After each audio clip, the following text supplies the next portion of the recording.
Buenos días. Bien, de nuestra parte será, como parte del equipo docente, agradecer a Miguel Pastorino.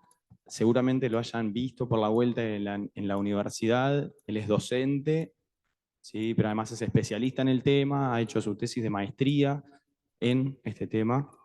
Así que de nuestra parte es no quitarle más tiempo a él, introducirlo nada más, agradecerle y dejarlo, sí, su participación.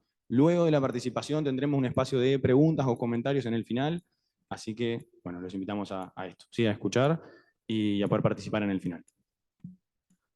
Bueno, buen día. Espero no salirme del foco de la cámara porque me muevo mucho, pero hay cosas, me avisan. Eh, el año pasado hicimos un encuentro así, ¿no? En estas asignaturas, en esta asignatura, y este año también un poco vi que se abriera a estudiantes de otras carreras que les interesara porque es un tema más allá del ámbito de la salud, es un tema en el debate público. Y les cuento rápidamente, yo publiqué mi tesis de maestría en versión popular, porque si no, no te lee ni la gente que se dedica al tema. Entonces, el libro ya está agotado, así que yo se los puedo regalar en PDF si a alguien le interesa, o sea, sin problema, porque lo que me interesa cuando hice esto es que la gente lo lea, ¿no? Entonces, después se lo paso a los profes y lo pueden circular. Cuando yo empecé con este tema, yo en realidad me dedico a la filosofía, no me dedicaba a esto. Hace 4 años me metí en el debate público. ¿Por qué razón?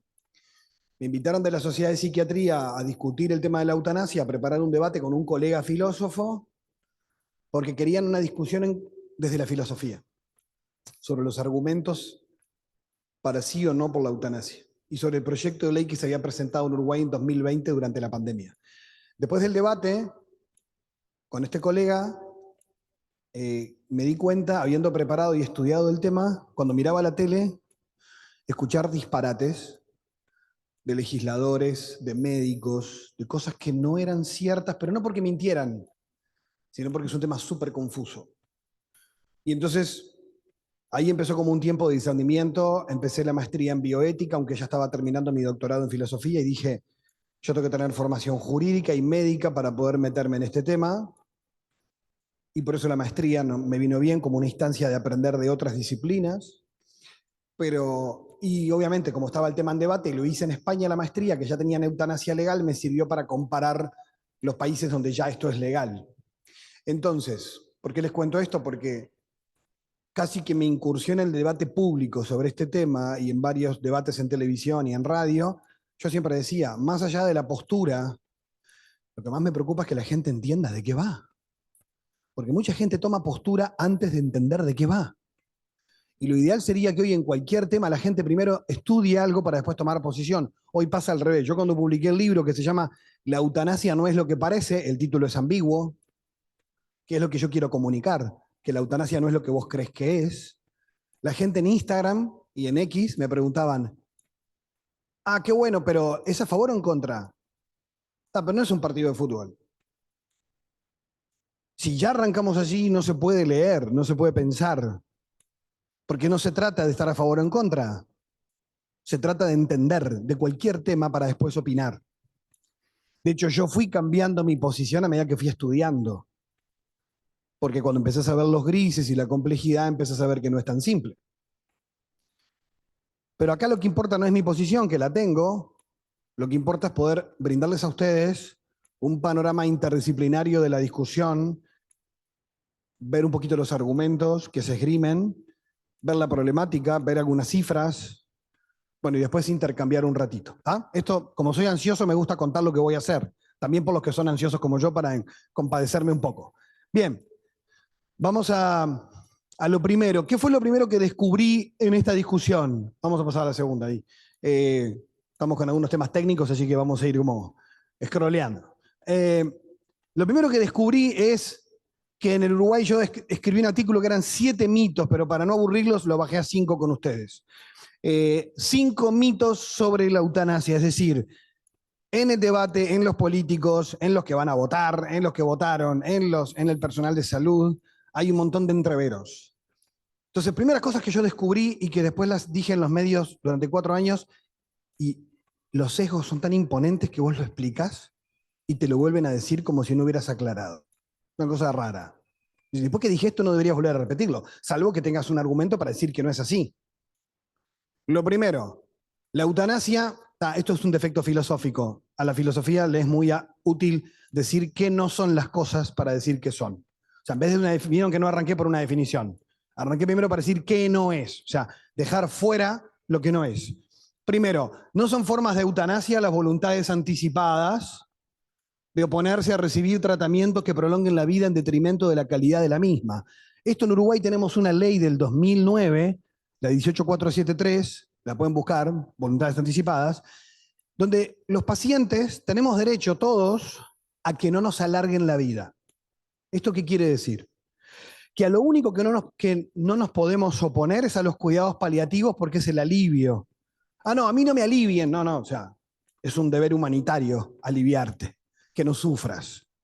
Pero yo tengo derecho a que no me conecten una máquina, que no me pongan un respirador, un ventilador artificial, que no me hagan tratamientos invasivos que yo no quiero, que no me hagan otra quimio, que no me hagan diálisis, pero te vas a morir en 3 días. No importa, no quiero más diálisis, es mi derecho. Y te vas a morir.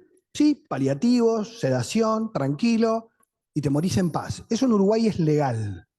¿Saben cuántos legisladores, cuando yo les explicaba esto, me decían, pensaban que iban a votar eso cuando votaban la eutanasia? Que si yo estoy enchufado me desconecten, me decían. No, pero eso ya es legal. Eso no es eutanasia. Y miren que lo explico y te siguen diciendo, Morta, pero si yo no quiero estar conectado, acabo de explicarlo. No es eutanasia. Es legal, es éticamente correcto dentro de la ética médica, está contemplado en el Código de Ética Médica. Es más, es una obligación moral de cualquier agente o profesional de la salud en respetar al paciente en que si no quiere seguir, no siga. Eso no es eutanasia. Eso se llama respetar la voluntad del paciente, su libertad y su decisión de no luchar más o no hacerle cosas que solo le alarguen el sufrimiento. ¿Está claro eso? Bueno, ese mito, creer que defender esto es defender la eutanasia es absurdo. Lo que pasa es que está reinstalado. Y muchos ni saben que esta ley, me decía la doctora Adriana de la Valle, Ministerio de Salud Pública, que el 3% de los pacientes conoce este derecho, que tú tenés este derecho, hoy.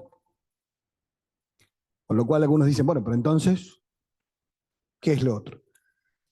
Segundo, la eutanasia no es la sedación paliativa. La sedación paliativa tampoco es la morfina, que hay gente que la morfina es un calmante del dolor y el techo que tiene es el dolor del paciente. Hay dosis muy altas dependiendo del dolor. Por lo tanto, eso lo hace el especialista que va dosificando.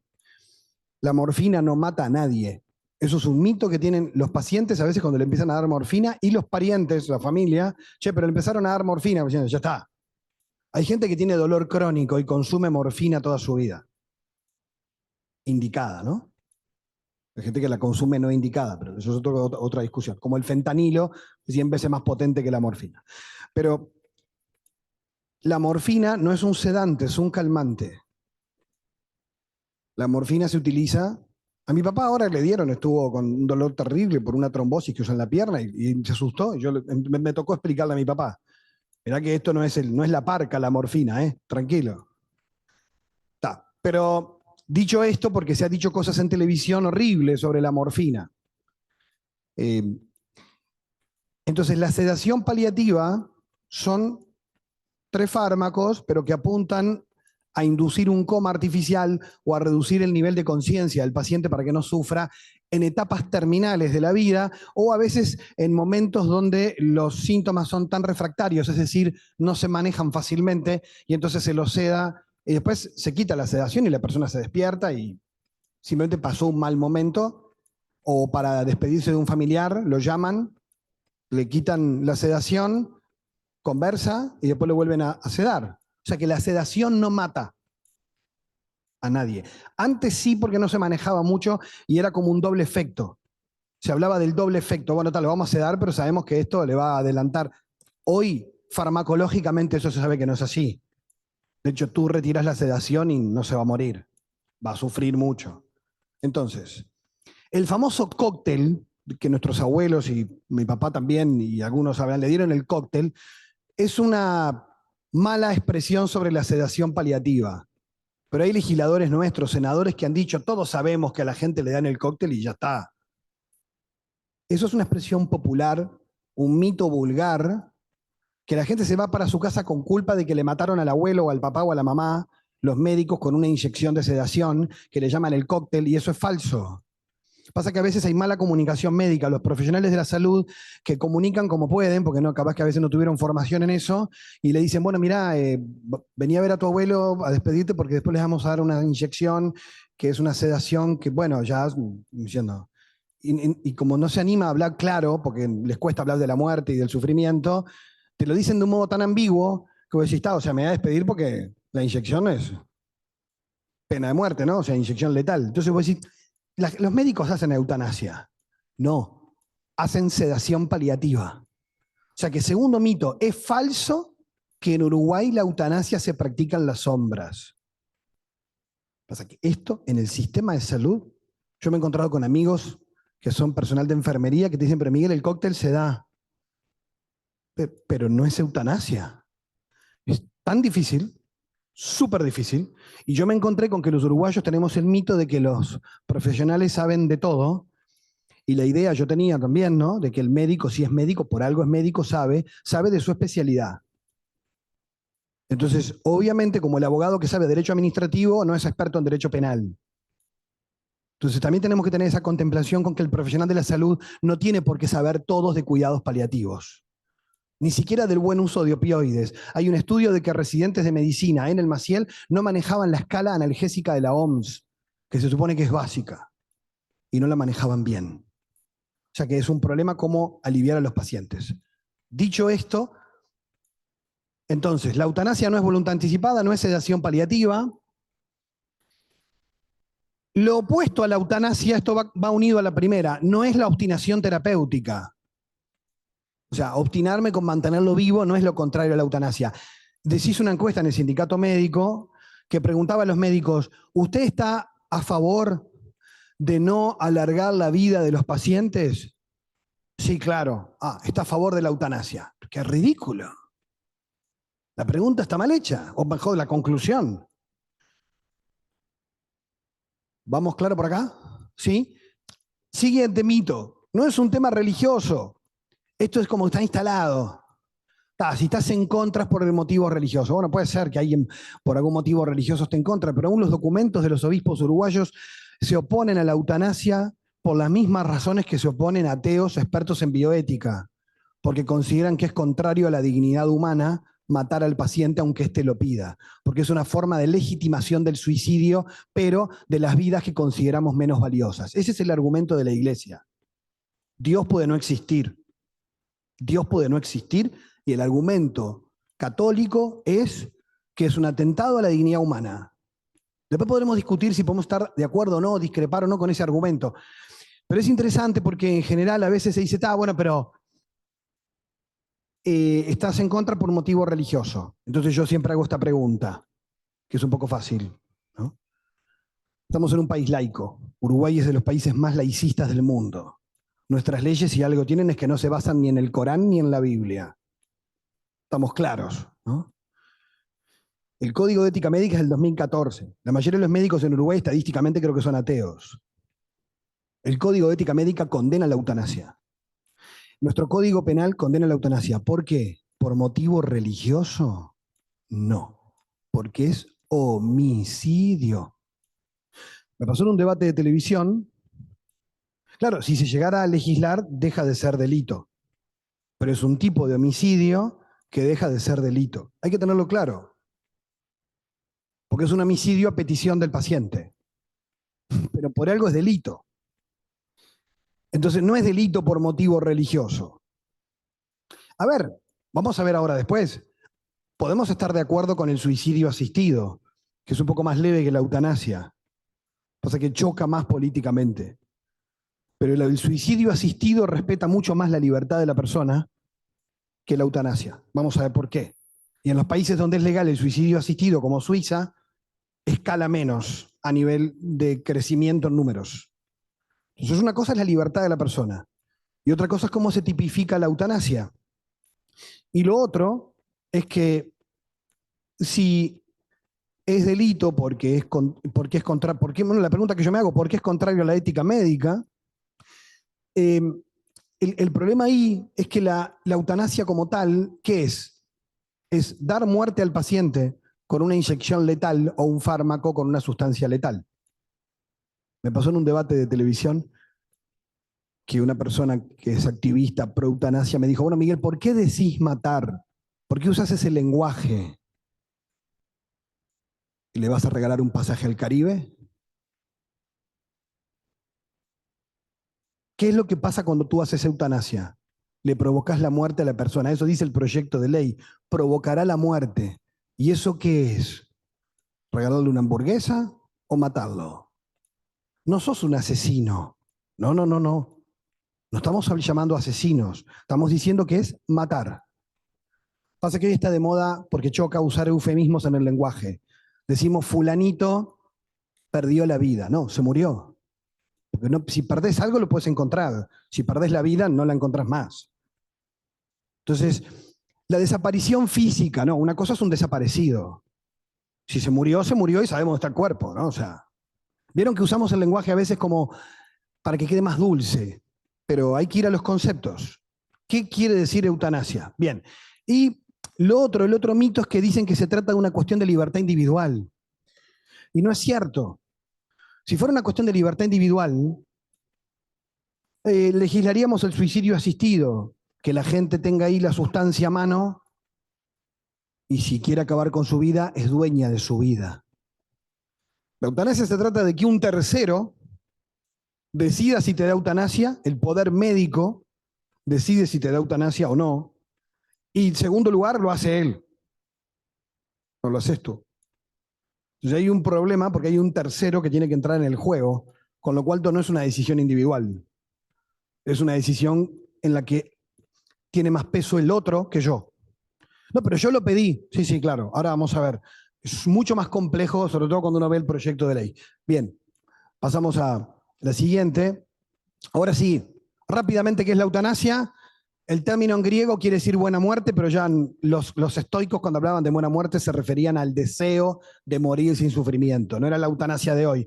La eutanasia de hoy es la conducta intencionalmente dirigida a terminar con la vida de una persona que tiene una enfermedad grave e irreversible por razones compasivas. Claro, por eso no sos un asesino. O sea, se supone que uno está haciéndolo por compasión, en un contexto médico y con consentimiento del paciente. Eso sería técnicamente la eutanasia. Alguien quiere morir por sufrimiento. De hecho, en el Código Penal uruguayo, casi ningún país lo tiene, el nuestro ya lo tiene. Hay un artículo del homicidio piadoso que en Uruguay, si vos matás a alguien por compasión, por reiteradas súplicas de pedir que lo mates y por compasión le provocás la muerte, en ese caso el juez, aunque es de homicidio, el juez puede absolver al médico porque considera que fue por razones compasivas. O sea que Uruguay tiene un artículo en el Código Penal que habilita la eutanasia. Con este argumento, Germán Ale, grado 5 de la UDELAR, que él es favorable a la idea de la eutanasia, pero él dijo que Uruguay no necesita una ley de eutanasia porque ya tiene un artículo en el Código Penal que lo puede mejorar un poquito y no abrir. De hecho, es interesante porque alguien que está a favor de la eutanasia moralmente entiende que el proyecto de ley es desastroso, y eso es bueno escucharlo, y que era mucho mejor acotar al Código Penal y quedarse ahí. Pero eso después lo pueden buscar si quieren, ¿no? Lo de Aller, que además es del Instituto de Derecho Penal de la UDELAR. Bien, pasamos. Solamente una aclaración, pasaron nomás, pero la diferencia entre eutanasia y suicidio asistido es metodológica. El objetivo es el mismo. Yo soy un paciente, me quiero morir. Si es la eutanasia, el médico me mata. Si es suicidio asistido, el médico, el enfermero, quien sea, me da la sustancia para que yo me la administre. Esa es la diferencia. En Suiza, por ejemplo, no hay eutanasia, hay suicidio asistido. Y lo hacen empresas privadas, no las mutualistas. Donde vos vas a un hotel, pagás $5.000, claro, sale caro, ¿no? Y vos entras a una habitación, no encontrás a nadie y encontrás todo ahí para aplicártelo y después vienen a retirar el cuerpo. Eso es Suiza. Ahora en Suiza crearon una máquina llamada SARX, que vos te metes adentro y pones música, unos paisajes virtuales y disparas un gas, nitrógeno, pero primero monóxido de carbono, o sea, vos te vas durmiendo, y entonces se van como una cámara de gas, pero que no provoque dolor. O sea, eso es el suicidio asistido en los países donde cada vez se busca que se asista menos y que sea una decisión de la persona. Pero en Uruguay, con nuestro índice de suicidio, creo que no fue políticamente correcto hablar de suicidio asistido y fueron por la eutanasia, que para mí, desde la perspectiva ética, es mucho más grave y mucho más problemática para generar abusos sobre pacientes vulnerables que apostar por el suicidio asistido. Y ojo, no me malinterpreten, no soy un promotor del suicidio asistido. Quiero decir, pensándolo éticamente, hay mejores argumentos sobre la libertad para uno que para el otro. ¿Se entiende? Por ahí. Esto no es mío, es del doctor Hugo Rodríguez, que es de UDELAR, y es también grado 5 en medicina legal, y está en el Hospital de Clínicas. Yo le copié la diapo porque está muy clara, se la pedí, y es la diferencia, yo se las dejo esto, ¿no? Lo van a tener en web asignatura. La diferencia entre sedación paliativa y eutanasia no la voy a desarrollar, es lo que ya dije, ¿no? La sedación no mata, la eutanasia sí, por eso hay que tener clara la diferencia, que es muy básica. ¿Sí? Pasamos. Esto es el código de ética actual en Uruguay, el artículo 46. La eutanasia activa, entendida como la acción u omisión que acelera o causa la muerte de un paciente, es contraria a la ética de la profesión. Esto es el Código de Ética Médica Uruguayo, que es ley.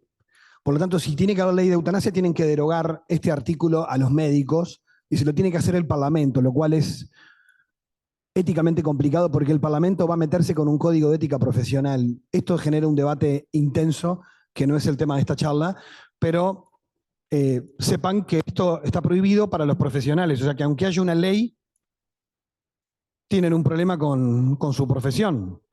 Entonces deberían cambiarle esto para que lo puedan hacer. Si no, no lo pueden hacer.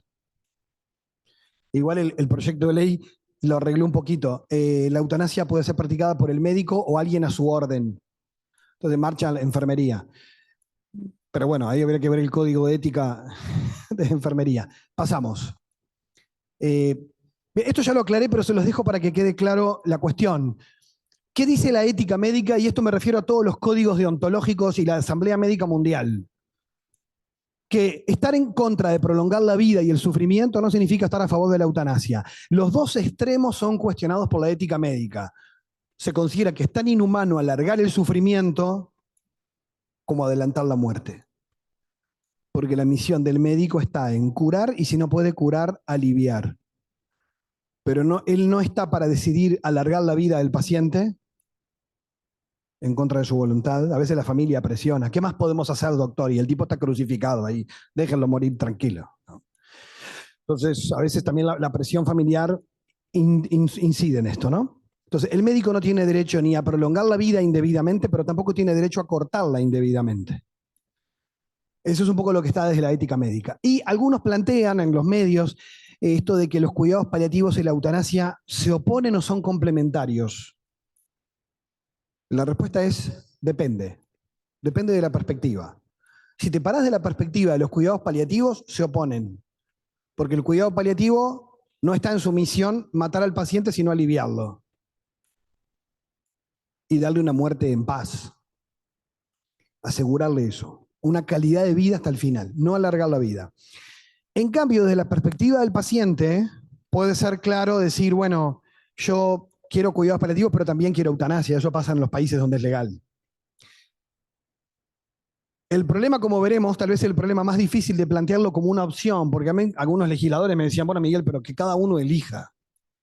Sí, pero los más pobres que no tienen cuidados paliativos en Uruguay y en muchas partes del mundo, ¿van a poder elegir?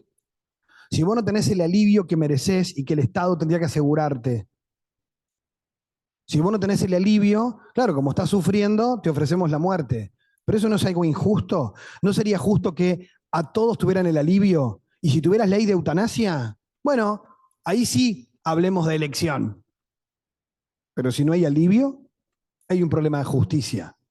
No me vendas que es una elección personal cuando no tengo otra opción. ¿Se entiende? Eso lo entendieron los legisladores uruguayos y por eso Uruguay votó primero una ley de cuidados paliativos en 2022. Y eso fue algo positivo en nuestro país. España tiene ley de eutanasia y no tiene ley de cuidados paliativos. O sea que muchos pacientes que deberían recibir tramadol le están dando paracetamol y el tipo está que no puede más. ¿Y qué no va a pedir la eutanasia? Pégame un tiro, ¿no? Pero eso es porque, bueno, porque no está siendo atendido como merece. Eso es un problema de justicia social. Es un problema de justicia. Más allá de la postura que uno tenga sobre la eutanasia. Porque es muy fácil decir, es una opción de cada uno, sí, sí, pero no es la misma situación la tuya que la mía. Y ahí nos olvidamos del problema social y económico. Porque hay casos en Canadá donde mucha gente ha pedido eutanasia porque se ha quedado sin casa, desalojo y además con discapacidad. Entonces, si vos rastreás, ¿por qué la pediste la eutanasia? No era porque no quiero vivir más con esta dificultad o esta enfermedad. Es porque no querés vivir así. Entonces es un suicidio, acompañado y legitimado, pero hay que ser sensible para entrar en la situación de la persona y no dar por libre a alguien que en realidad está condicionado por una situación social de dependencia, de sufrimiento. Bien, pasamos a la siguiente. Esta la voy a pasar porque se las dejo. Es ¿qué dice cada religión sobre la eutanasia? Porque esto yo lo doy un poco más extenso. No los voy a aburrir con el hinduismo, el budismo, el judaísmo. Paso de largo, pero se los dejo, por si a alguien le interesa. Vamos ahora sí lo que importa. Por lo menos, acá hay gente de derecho. Allá. Bueno, porque es el proyecto de ley. Que en general, les cuento esto, lo puedo decir aunque se esté grabando, legisladores que estaban dispuestos a votar y que votaron sin haber leído el proyecto. Me consta. Y eso es terrible para la política y para la responsabilidad política. Proyecto de ley. Había dos. Este es el nuevo, que se votó en 2022 en diputados, que esperaba votación en el Senado y no lo obtuvo, que seguramente vuelva el año que viene, este proyecto o uno parecido. Este es el proyecto que presentó el Frente Amplio, en acuerdo con el Partido Colorado. Pero en general, yo sé quién lo redactaron, fue redactado desde el Frente y al Partido Colorado le vino bien tener un proyecto unificado porque el de OPE no salía ni a palos, que yo considero que eran mejor desde el punto de vista ético.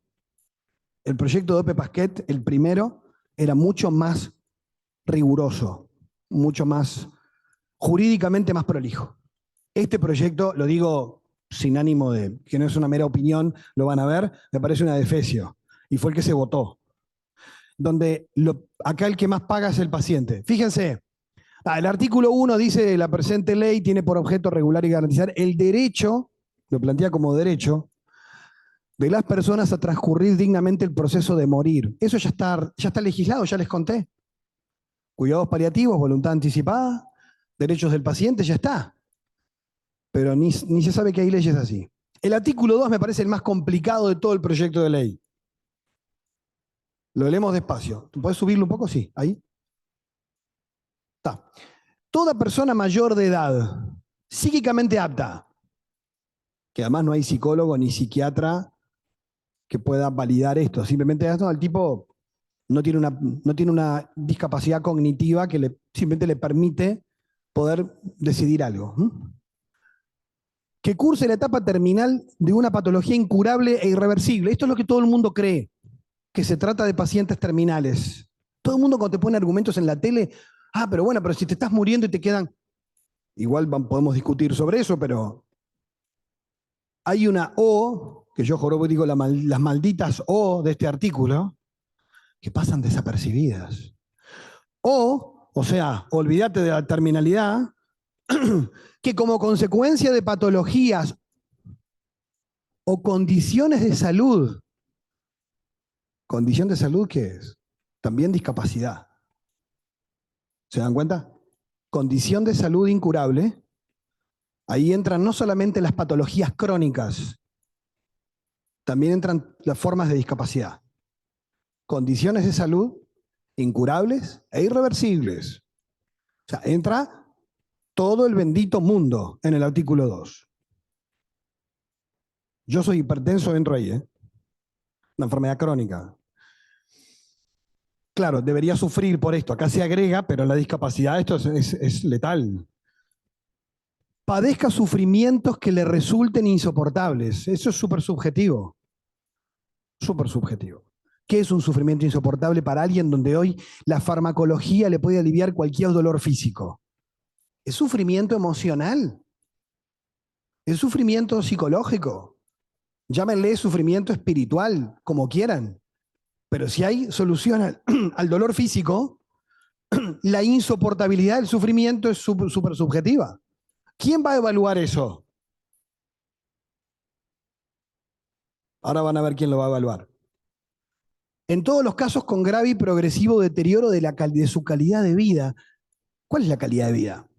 Hay gente que considera que vivir en una silla de ruedas no es calidad de vida. De verdad.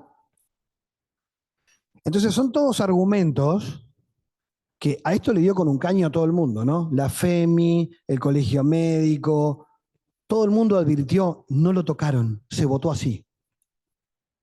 O sea, no hubo quien no saltara por esto. Pero claro, eso pasa en la Comisión de Salud del Senado, que nadie mira ni va a leer las actas. Estamos mirando Netflix mientras se vota. Es así. Tiene derecho a que a su pedido y por el procedimiento establecido por esta ley se le practique la eutanasia para que su muerte se produzca de manera indolora, apacible y respetuosa de su dignidad. Eso es lenguaje eufemístico, pero bueno, que queda bien que termine el párrafo así de lindo. Pero hay que volver a leer los primeros renglones. Seguimos. Artículo 3. Se denomina eutanasia el procedimiento realizado por un médico o por su orden. Si el médico no quiere tener problemas de conciencia, quien marcha es todo el resto del personal sanitario, especialmente enfermería, que también puede tener problemas de conciencia, a administrar una dosis letal a un paciente. Y esto fue cambiado, porque antes eran solo los médicos. Tras seguir el procedimiento indicado por la presente ley para provocar la muerte de la persona, lo que yo dije, no es un viaje al Caribe, por lo menos lo dicen claramente. Que se encuentran las condiciones por ella previstas, que son las que vimos anteriormente. Y que lo solicita reiteradamente en forma válida y fehaciente. Seguimos. No les voy a leer esto, solo una parte. El procedimiento, que lo pueden leer en el proyecto de ley, se los puedo pasar. Pero ya no es proyecto, no, tiene media sanción en diputados, tenía, ¿no? Esto a mí me parece, y lo voy a decir con la palabra dura, hipócrita. Y voy a decir, porque lo van a ver acá. Seguidamente, después de ciertas instancias del procedimiento, siempre el médico actuante es un médico general. No hay especialista, no hay paliativista, no hay psiquiatra, no hay psicólogo, no hay médico generalista. Como si supiera de todo. Y ese señor, esa señora, después que va a hablar con otro segundo médico general también, que va a evaluar al paciente.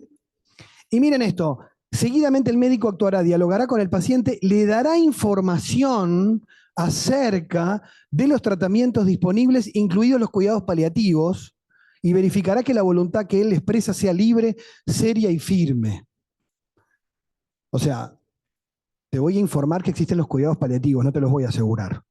Por eso digo hipócrita. Che, mirá que hay cuidados paliativos, ¿querés? Si estás en un grito de dolor, no sé si pedís cuidados paliativos, porque ni siquiera sabés ni lo que es. Entonces me parece muy duro decir se le informará. Debería decir se le asegurará tratamientos paliativos antes de conversar sobre la decisión. Si yo estuviera a favor de la eutanasia en este punto, diría, por lo menos asegúrenle alivio. De hecho, hay estudios en el CASMU de pacientes que piden morir y una vez que son aliviados, desisten en un 99%. Solo algún caso persistía, pero por una idea suicida. Pero las personas una vez que son aliviadas, descansan, pueden dormir, ver a su familia, ya no hablan más de querer morir. El problema está en cuando están sufriendo. Entonces, ¿de qué libertad me hablas? Y encima le vas a ofrecer solo información. ¿Te paso un folleto sobre cuidados paliativos? Es muy duro. Porque esto requiere que se le aseguren los cuidados paliativos, si hablamos de libertad para elegir. Bien, y después pasamos. Lo más terrible acá, bueno, el artículo 8, O sea, como ven, el paciente tiene cero garantías, ¿no? El paciente está en el horno. Le ponen 2 testigos, esto está en el anterior, pero se los comento rápido, 2 testigos que uno no tiene que tener intereses económicos. Uno, el otro sí. Escúchame, yo te paso la mitad de la herencia del abuelo, vení. O sea, abuso patrimonial, ni les cuento. O sea, si uno solo tiene que no tener intereses económicos y el otro sí, ya está. Y más en las cosas que pasan con nuestros adultos mayores, en Uruguay, ¿no? Con nuestros adultos mayores. Todas las formas de violencia invisible que hay en el abuso de sus bienes, pero estadísticamente altísimo. Si apuramos la muerte, cobramos todo, tenemos casa. Y uno dice, ah, pero qué horrible, ¿cómo van a pensar así? Sucede, más a menudo de lo que queremos. Incluso que le digan directamente, escúchame, vos ya no vas a disfrutar más, o sea que, ¿por qué no nos adelantás a nosotros las cosas? Sí, parece psicópata, pero bueno, no opino de eso. El artículo 8 dice, no cometen delito y están exentos de responsabilidad penal, civil y de cualquier otra índole. O sea, no van a tener ningún problema de ningún tipo, penal, civil, quédense tranquilos, el médico y demás integrantes del equipo que presten atención, o sea, que practiquen la autonomía. O sea, si alguien tiene garantías, es el personal de salud, no el paciente, por lo que ya vimos.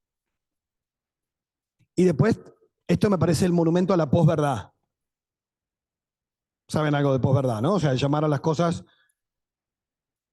digamos, confundir la realidad a tal punto que termines negándola en su propio concepto. Es decir, acá está el ejemplo más claro.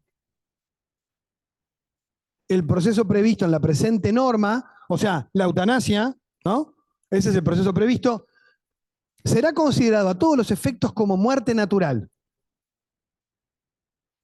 Una muerte provocada por una inyección será considerada muerte natural.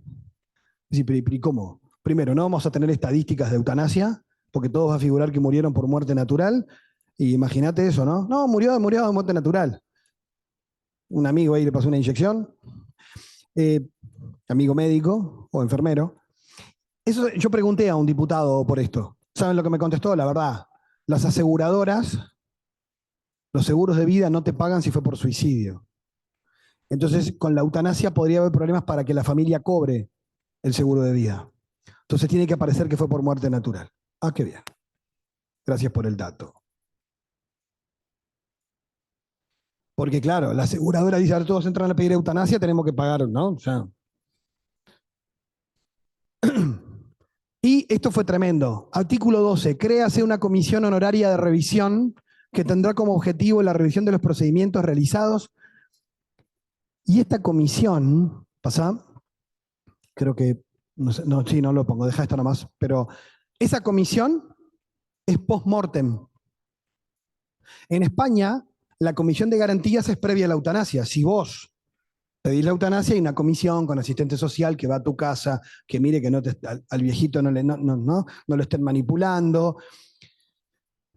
Psicólogo, bueno, un informe completo. Acá la comisión es después de la muerte. O sea que si la única versión que tenés es el parte médico y el médico que presenta el informe de la eutanasia que hizo va a hablar en contra suya, el tipo también siendo juez y parte. Hace el informe y después la comisión revisora analiza el caso, la historia clínica. O sea que si se equivocaron, no lo van a resucitar. Eso me parece, esto fue lo más criticado del proyecto por todos los organismos de salud en Uruguay, colegios, incluso hasta el sindicato médico, que tenía mucha gente a favor, planteó que esto de la comisión tendría que ser antes. Pero así se votó, ¿eh? Y la gente dice, yo estoy a favor, yo estoy en contra, y no leen el proyecto. Porque uno puede estar a favor o en contra de la eutanasia como concepto ético. Pero esa es otra discusión. El problema es una ley que impacta sobre toda la población uruguaya. Cuando nosotros tenemos leyes muy progresistas en materia de salud, mejores que otros países, y tenemos la cobertura más grande y mejor de cuidados paliativos de toda la región. Yo ahora estuve en un congreso sobre eutanasia en Ecuador, tienen un 3% de cobertura de cuidados paliativos. Nosotros un 75% casi. En el interior es donde hay menos, y en Uruguay donde tienen menos son los niños, lo cual es terrible en el interior. O sea que todavía hay cosas por hacer, pero ya tenemos una ley que nos obliga a asegurarlo el acceso universal. Y eso es una muy buena noticia, porque si hay ley de eutanasia después, el impacto no va a ser tan nefasto. Eso es un poco mi perspectiva. Bien, hasta acá una maratón de cosas. Voy a decir alguna cosa rápida. Esto lo van a tener. Y yo esto lo desarrollo en el libro, cada uno de estos puntos es casi un capítulo. Pero ¿cuáles son las cosas que hacen que la eutanasia sea más aceptada en nuestra cultura, en nuestra sociedad? Como práctica. En primer lugar, porque la muerte es un tabú social. Nos cuesta mucho. De hecho, hay estudios que muestran que los pacientes en la última etapa de su vida son menos visitados por la familia y por el personal médico, que ya solo entra a cambiar la medicación y sale corriendo. O sea, no, están menos. O sea, hay más soledad, es terrible. Hay más soledad, pero porque no abordamos el tema de la muerte. Nos cuesta hablar de nuestra propia muerte, de prepararnos para ella, de anticiparnos a ella. Nos cuesta. Culturalmente es un tabú social. De hecho, antes el sexo era un tabú. Ahora, genial que ya no lo es. Y podemos hablar de cualquier tipo de práctica sexual en una conversación, en cualquier lugar, sin sentirnos incómodos y sin incomodar a nadie. Antes no era así. Eso pasa con la muerte. Yo he estado en reuniones familiares donde alguien dice, che, pero mirá que cuando yo me muera, no, para, o sea, no, listo, cambiemos de tema. Es un tabú, es un tabú. Entonces, los temas que son tabú, hasta los políticos, es como, está listo. De hecho, yo lo escuché, votemos esto rápido porque es incómodo. O sea, es un tema incómodo. La muerte es un tema incómodo. Hay que hablar mucho más sobre la muerte, sobre cómo morimos. La cultura de la analgesia, ¿no? Hoy es como todo lo que sea sufrimiento. La gente piensa, yo quiero pedir eutanasia porque imagina lo que va a sufrir, y es tanto el terror que le da que en realidad después cuando llegan no quieren morir, porque es la vida que tenés, ¿no? Pero en general la gente proyecta cosas que no vivió y tiene miedo. Bueno, hoy en día hay una expectativa de vida que crece mucho. Esto también hace preguntarnos hasta cuándo. Hay una absolutización de la libertad individual en extremos subjetivistas. ¿Eso qué quiere decir? Que hoy el valor supremo es la libertad. O sea, no importa lo que hagas, importa que tú lo elegiste. Fenomenal. Hoy no se juzga moralmente, bueno, depende en qué, pero en general no se juzga la decisión, sino que qué bueno que lo elegiste. Pero no toda decisión es igualmente humanizante, válida, pero hoy lo que hace algo moralmente válido es que haya sido elegido. Eso es un patrón de mandato cultural actual que lo tenemos instalado como un software por razones que darían para un curso, que no voy a explicar ahora, pero que lo tenemos instalado. De hecho, la gente dice, no, yo estoy en contra de esto, pero si hay gente que es su decisión, me parece bárbaro que lo haga.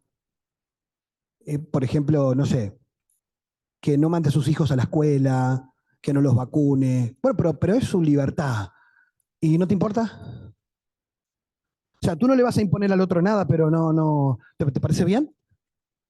Hay miedo a decir, esto no debería pasar. Entonces, con este tema la gente dice, no, yo estoy en contra de la eutanasia, pero me parece bien que el que... No, o sea, o te parece bien o no te parece bien. O sea, porque si te parece bien para vos, te tiene que parecer bien para los demás. Y por eso la gente que defiende el proyecto de eutanasia cree que es algo que elegiría para él y que está bueno que haya en el Uruguay. Y los que están en contra entienden que como sería algo terrible para uno, también debería ser terrible para cualquier ciudadano. ¿Se entiende? O sea, es legítimo que vos argumentes un poquito más allá de lo individual. Pero estamos en la cultura de la selfie, donde todo el mundo lo único que ve es su cara y parece que los demás no existen. Entonces, claro, es muy difícil pensar en el otro, porque el argumento es, bueno, pero si él lo elige, pero ¿y analizaste su situación? ¿Su vulnerabilidad? Bueno, está la autonomía idealizada. Yo te lo dije en el colegio médico, me pasó que dije, bueno, pero a ver, el médico tampoco es pedido ya, ¿no? O sea, si un paciente te pide algo que va contra su dignidad y contra su integridad, vos también como médico puedes decir, no, mire, o sea, yo voy a hacer lo que mi profesión me manda a hacer, no lo que usted me pide. Eso no es que no respete su libertad, es que usted también respete la mía, o sea. La gente es libre de suicidarse. Todos lo somos. Nadie te lo va a impedir, salvo que, bueno, que te quiera mucho y quiera impedirlo, yo qué sé.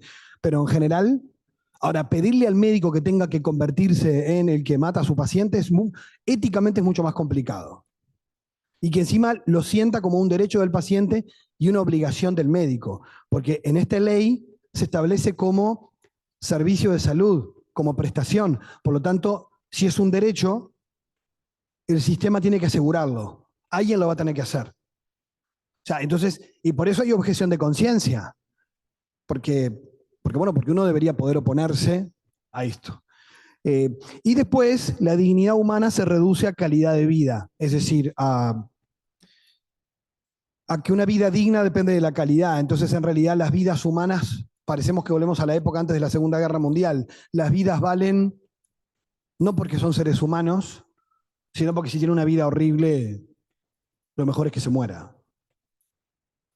Hay un documental de una actriz, Liz Carr, lo pueden buscar, se llama, está en inglés, pero sería como Mejor que muerta o Mejor que muerto, Better Than Dead, pero dice Liz Carr, pone, ¿no? Con Z, Liz Carr, y tiene un documental 2024, donde es un grupo de personas con discapacidad en Gran Bretaña que dicen, las leyes de suicidio asistido impactan sobre nosotros, porque estadísticamente los pacientes oncológicos no piden eutanasia, porque son aliviados.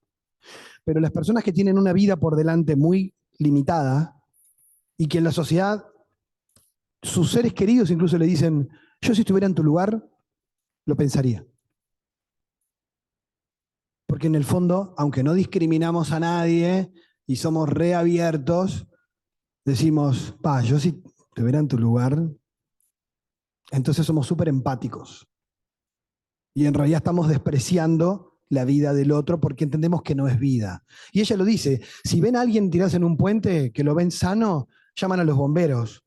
Si me ven a mí en mi silla, que tiene más un montón de dificultades, desde que tiene 7 años, y es muy dependiente, si me ven, seguramente me pongan la mano en el hombro y me digan, yo no lo voy a impedir, yo te comprendo.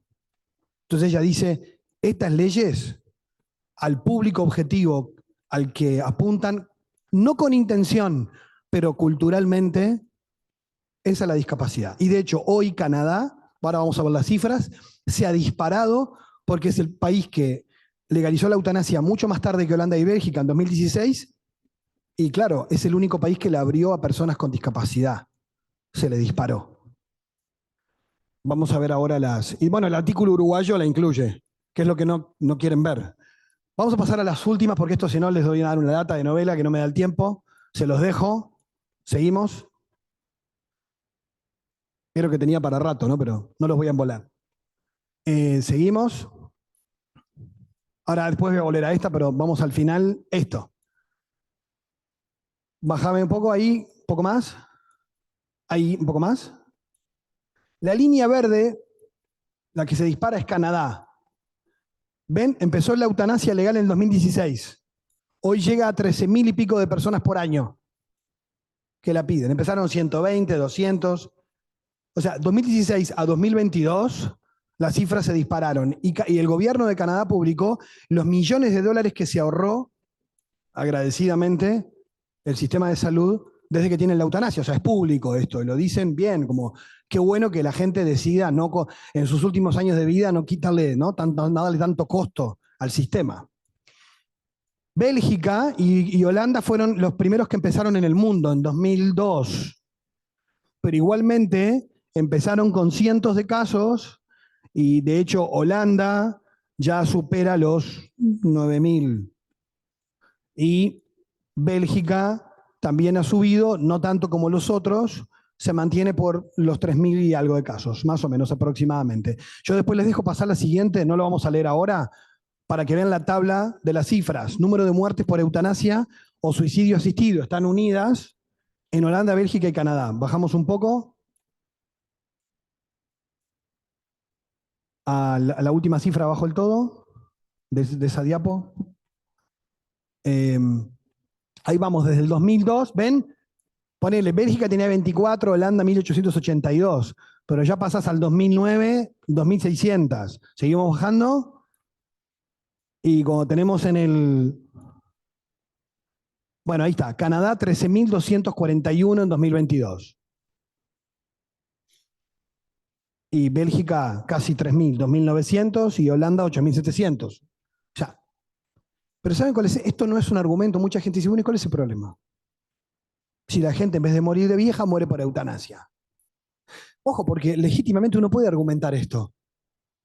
No quiero vivir en una casa de salud solo, no quiero vivir los últimos años de vida limitado. Acabemos antes porque si no, no es vida. Esto va liquidando la cultura del cuidado, va naturalizando. Yo te lo escuché de periodistas uruguayos. Yo creo que es muy egoísta querer seguir viviendo cuando podrías liberar a los demás de esa carga. Claro, una sociedad del placer y la gratificación, cambiarle los pañales a mi viejo que me los cambió a mí durante años cuando yo no me enteré, es una carga.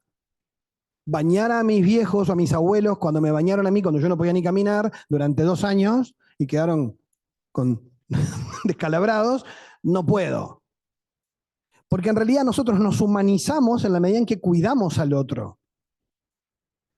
Y una sociedad que se olvida de cuidar y deja de agradecer a los que nos cuidaron. Claro, vos le preguntás al adulto mayor hoy, tengo amigas psicólogas que se dedican a la gerontología que me dicen, Miguel, todas mis pacientes te dicen, yo soy una carga para toda mi familia. Y no quieren ser una carga. Y vos entendés el corazón de esa persona que te dice, yo no quiero ser una carga. Esa persona pero te pediría la eutanasia, no porque se quiera morir, sino porque considera que su vida es un peso para los demás. Y sentiría que lo hace por amor. Pero ¿qué deber tengo yo del otro lado de decirle a esa persona, sí, tenés razón, sos una carga? O no, decirle en realidad, tú te mereces que estemos más tiempo contigo, ¿no? O sea, esa cuestión más humanitaria, en estos países, de hecho, Bélgica no lo logró, pero tiene un proyecto de ley de pedir el suicidio asistido con 75 años en la farmacia. Si vos cumpliste con la patria, podés ir a la farmacia y pedir el kit. Con la cédula estás habilitado. O sea, vas naturalizando el suicidio como un derecho que la sociedad debe apoyar. Me lo dijo un experto en paliativos, el doctor Marcos Gómez Sancho, que es muy, como ya está jubilado, se siente muy libre de decir lo que quiere. El tipo es una autoridad mundial. Y le hice una entrevista que la subí a YouTube y el tipo dijo una cosa, él dice, yo en algunos casos he pensado en la eutanasia como paliatividad. Hay casos que son dificilísimos, dice él.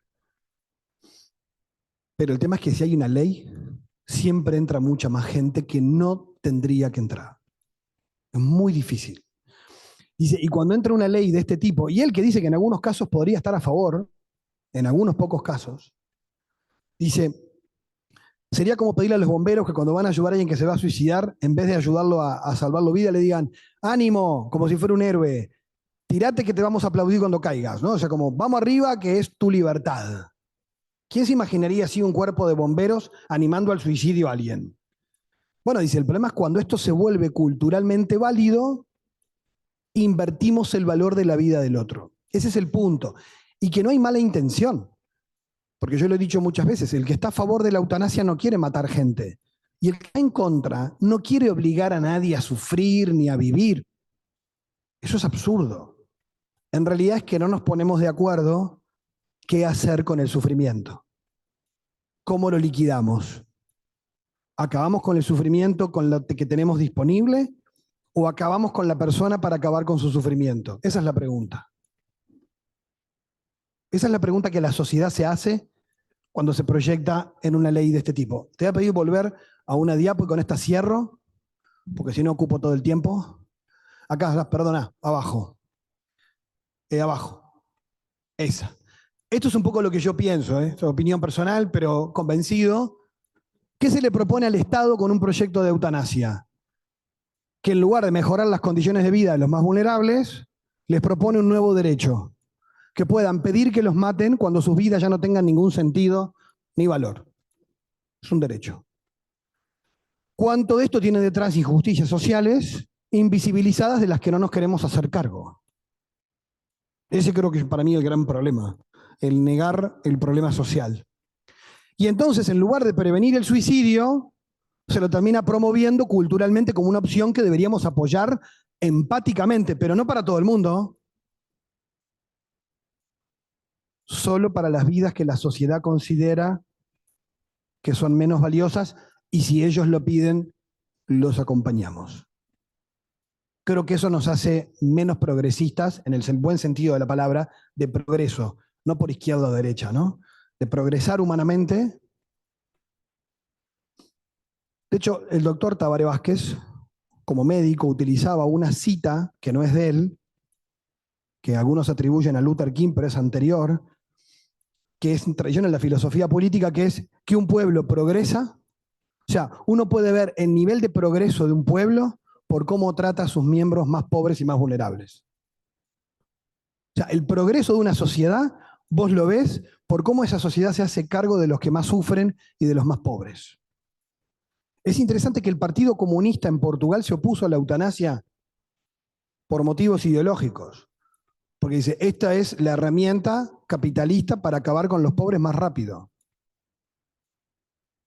Y fíjense que no tiene color político, porque Vox en España, que son la derecha, que algunos tienen como la más rancia, para algunos, que era así criticada, que no lo es tanto, tiene de todo ahí adentro, estaba en contra de la eutanasia. Y los comunistas en Portugal, o sea que aquí en Uruguay el Frente Amplio asumió el proyecto como propio, con lo cual legisladores que ni lo habían leído, vamos en bloque. En el Partido Colorado había gente dividida. De hecho, Ope Pasquete es el promotor, y de hecho, legisladores del Partido Colorado, como Carmen Sanguinetti o, por ejemplo, Coitiño, y fueron grandes críticas al proyecto. En el Partido Nacional también estaba dividido. Cabildo Abierto, Manini dijo no eutanasia y todo lo demás dicen no eutanasia porque funciona un poco sí, y eso es lo que uno conoce. Y a ver, y uno ha escuchado a gente de Cabildo Abierto que se ha ido convenciendo de esa posición, pero un poco más como en bloque, ¿no? Así como el Frente a favor, Cabildo en contra, en el Partido Colorado dividido, pero como el que lo promovió fue ese partido, había como cierto complejo, a veces en algunos, de pronunciarse en contra, y en el Partido Nacional súper dividido. O sea, esto no es un tema ideológico político, es un tema humanitario y de derechos humanos. Tampoco es un tema religioso, porque hay ateos en contra y católicos a favor. O sea, hay de todo. El tema, creo yo, el problema más grande es que no se sabe mucho del tema. Y no se entiende las implicancias sociales, éticas, médicas y jurídicas de dar un paso en este sentido. Eso es lo que creo yo. Y son las 9:10, así que 10 minutos me quedan, les dejo de preguntas, perdonen, pero bueno, dejo por acá y abrimos a... Nacho tiene el micrófono porque así pueden salir en la grabación y quedan pegados. No, entonces lo que dicen.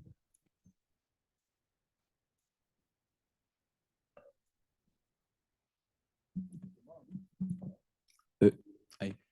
Hola. Hola. ¿Cómo explicás, capaz que volver a la gráfica, que Bélgica no se haya disparado como le ocurrió a Canadá, por ejemplo? Sí. Que haya sido mucho más, que tiene mejores cuidados paliativos, quizás. En primer lugar, sí, Bélgica tiene muy buen sistema de cuidados paliativos, eso es verdad, correcto. Sí, eso es una. Y después que la ley belga es más estricta, digamos, y los controles que Canadá. Canadá se fue el argumento de Canadá fue un senador que dijo en el 2021, cuando se cambió la ley y se la abrió, dijo, ¿por qué los pacientes con ELA, cáncer, pueden tener eutanasia y una persona con discapacidad no? Si no quiere, ¿por qué discriminamos? Es interesante ver cómo puede plantearse el argumento con las mismas palabras al revés. O sea que sí, es correcta no sé si lo habías leído o fue intuición, pero sí. Tienen muy buenos cuidados paliativos y además, por ejemplo, en Holanda tienen eutanasia de niños. Bélgica lo controla mucho más eso. Que de hecho acá la doctora Cristina Lustenberg fue la primera que planteó en el frente abrirlo a menores, pero se armó tanto lío que lo metió en carpeta. Porque ella argumentaba que desde la autonomía progresiva del niño, así como tiene derechos, que es así, porque la autonomía es progresiva, ¿por qué no podría pedir también eutanasia con consentimiento de los padres, ¿no? Que así es en Holanda. otro tema. Gracias.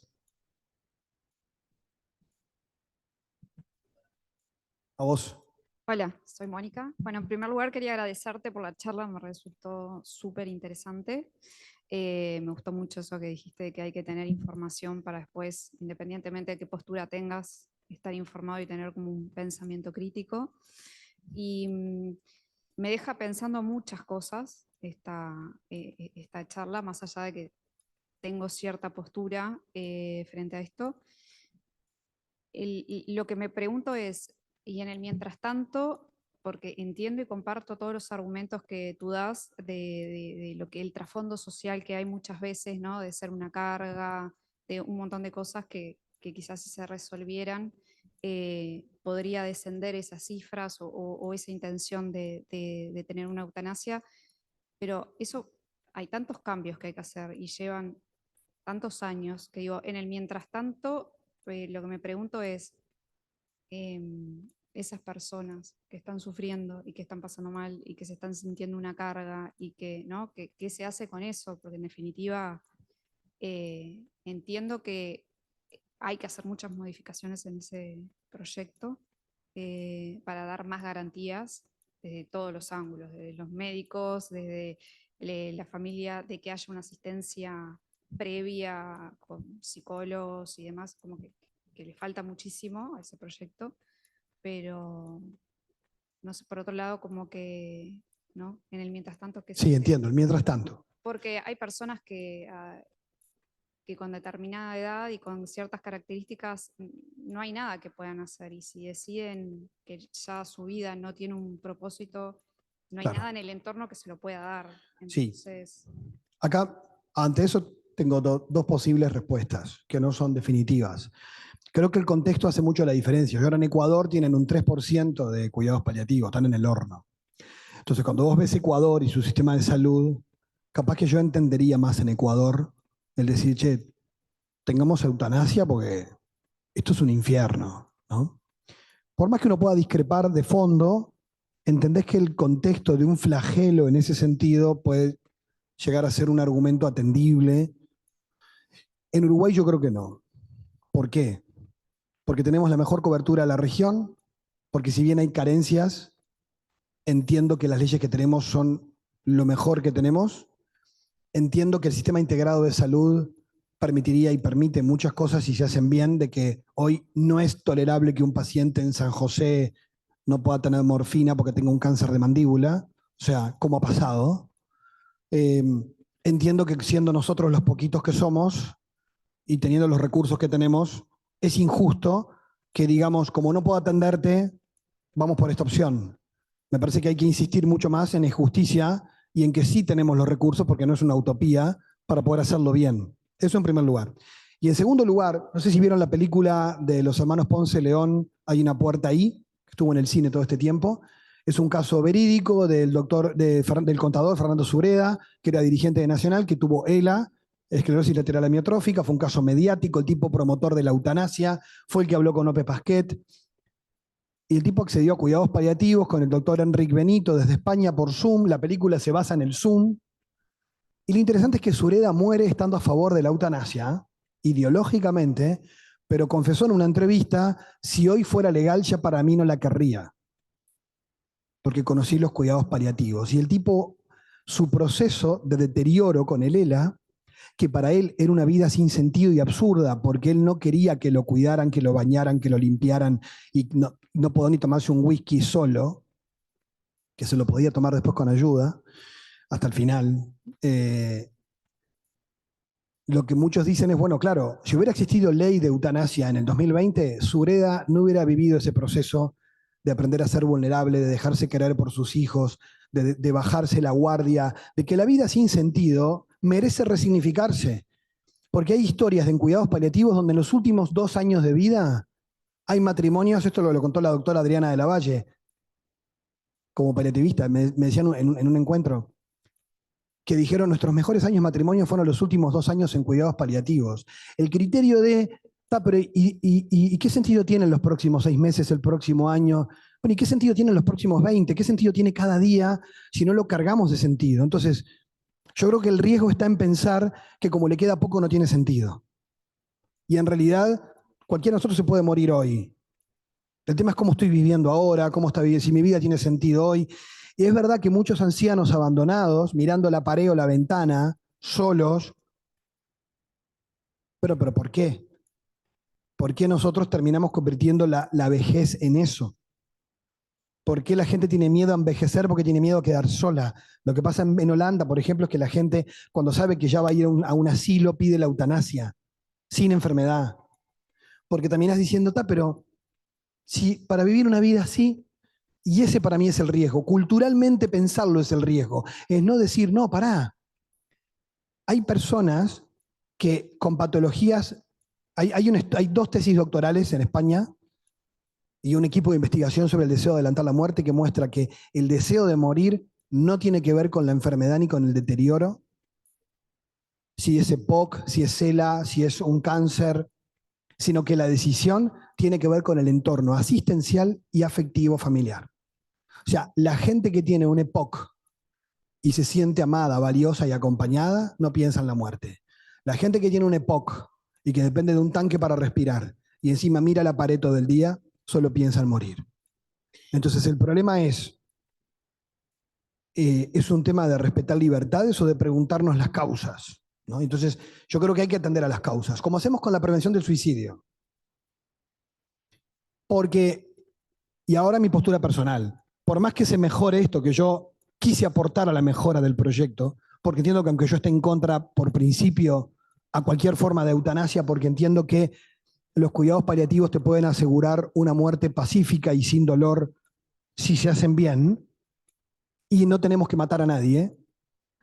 Por eso creo que, aunque sea con casos súper excepcionales, abrir la puerta siempre es peligroso, porque los países que lo han hecho no han parado de abrir la cancha, porque si lo permitís en vos, ¿por qué el otro no? ¿Por qué aquel no? ¿Por qué? O sea, una vez que cruzás la línea, ya no es controlable. Entonces yo creo que no hay que cruzarla. Creo que hay que hacer todo para darle a la gente calidad de vida hasta el final. Pero entiendo que si un país la va a votar, yo que estudio el tema, estoy dispuesto a colaborar en mejorar el proyecto. Algunos amigos que están en contra me dicen, Miguel, sos un traidor, ¿cómo vas a colaborar en mejorar el proyecto? Si la eutanasia es una defensa. Bueno, pero es que uno entiende que en una sociedad democrática uno puede colaborar con los que piensan distinto para mejorar una ley. Punto. Y aparte de eso, otra cosa es que yo entiendo que por principio cambiamos la forma de ver a las personas si aceptamos que algunos le podemos validar el suicidio. Porque quieras o no, eso termina siendo una discriminación entre personas eutanasiables y no eutanasiables. O sea, termina la sociedad catalogando que cuando yo entro en esa lista, pienso en la posibilidad. Y de hecho el sistema de salud le pasó a un paciente en Canadá que tenía una discapacidad severa y le dijeron, mira, el seguro de salud, vieron cómo son los seguros en el mundo anglosajón, ¿no? El seguro no te cubre los cuidados que necesitas, te tenemos que mandar para tu casa, y eso era mandarlo a morir. Yo te recomendaría el suicidio asistido, enfermería. Y el tipo dice, yo quiero vivir. Entonces llegás a naturalizarlo tanto que después se vuelve que te digan, che, pero no pensaste en esta posibilidad, mira tu familia cómo están, todos ojerosos ni duermen. O sea, esto sucede. ¿Por qué? Porque vos con una ley, con cualquier ley, no solo regulás algo, cambiás valores. Porque vos le decís a la sociedad, si es legal, está bien. Y entonces ya automáticamente pasamos a decir cuál es el problema. Entonces yo creo que, para mí, mal menor, mejorar el proyecto. Lo mejor que nos podría pasar es mejorar la calidad asistencial, los cuidados paliativos, el acompañamiento terapéutico. A ver, gente, hoy hay gente que está planteando en el sistema, en el Poder Judicial, que los defensores públicos puedan asegurar que un niño recién nacido tenga una familia que lo reciba, por razones que ya sabemos del neurodesarrollo, que no puede estar esperando una resolución judicial solo con enfermeras en el Pereira. Porque eso va a tener consecuencias en su desarrollo. ¿Y eso qué es? Eso es falta de voluntad política, porque somos pocos. Todo bien que haya ONGs que tratan de hacer lo que pueden, pero podemos hacerlo. Entonces yo creo que si no, a veces es como esquivar el problema e ir por la salida rápida. Eso creo yo, pero entiendo que en esto hay un debate muy amplio. Y ya estamos en hora, ¿no? ¿Tienen clase o...? Sí, no hay 22. Bueno, Muchas gracias. y a las órdenes porque estamos acá en la misma casa.